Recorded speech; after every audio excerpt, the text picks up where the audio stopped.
Tensions continue between the US and Venezuela. Here's what to know.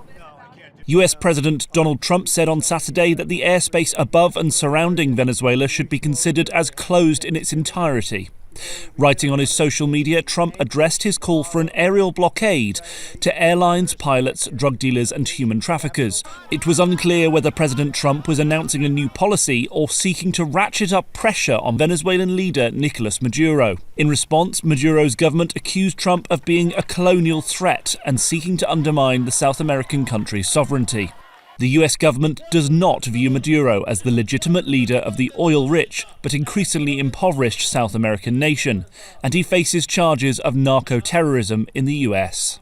The US has built its largest military firepower presence in the region in generations and carried out multiple strikes in the Caribbean Sea and Eastern Pacific Ocean. More than 80 people have been killed in such strikes since early September.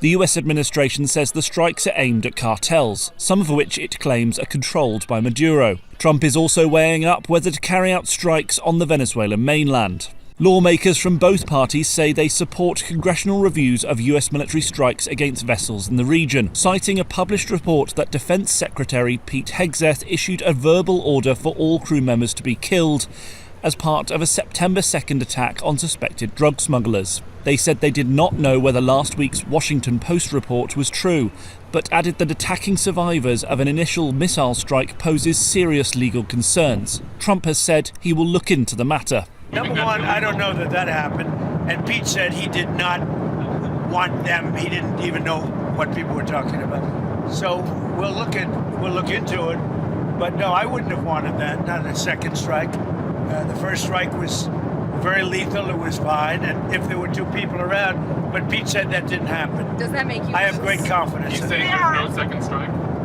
I don't know. I'm going to find out about it, but Pete said he did not order the death of those two men. While flying back to Washington from Florida on Sunday, where he celebrated Thanksgiving, Trump confirmed that he had spoken with the Venezuelan president, but has revealed little about the conversation.